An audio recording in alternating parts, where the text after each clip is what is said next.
Fathers love to give advice, and it's not always well-timed or eloquent or well-received, but it is always out of love.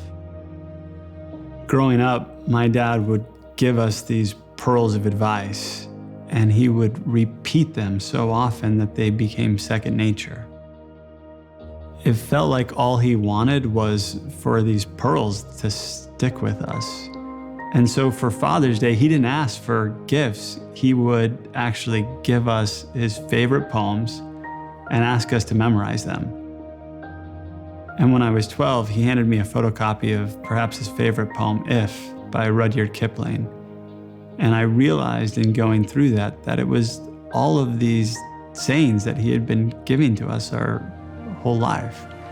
And it's all about a father speaking to his son, talking about what it truly means to be a man. As I was memorizing these lines growing up, I could see scenes from my dad's life attached to every line in the poem. But as I got older, I started to attach my own personal experiences to the poem. And now I can so clearly replay scenes in my head that correspond to each line. Throughout my life, I've run headfirst into debt, personal health issues, challenges with my own family. And oftentimes, I've wished that my dad were physically right next to me. And when he couldn't be there, the words of this poem were. I feel like he knew that I was going to face trials and struggles, and he was preparing me to face the challenges so that I would have the words to draw upon when I needed them.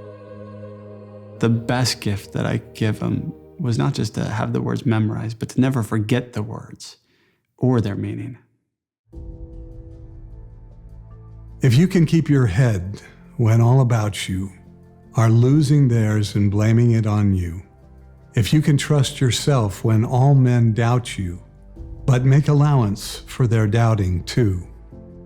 If you can dream and not make dreams your master, if you can think and not make thoughts your aim, if you can meet with triumph and disaster, if you can meet with triumph and disaster, and treat those two imposters just the same, if you can force your heart and nerve and sinew to serve your turn long after they are gone, and so hold on when there is nothing in you except the will which says to them, hold on. If you can fill the unforgiving minute, with 60 seconds worth of distance run, yours is the earth and everything that's in it. And which is more, you'll be a man, my son.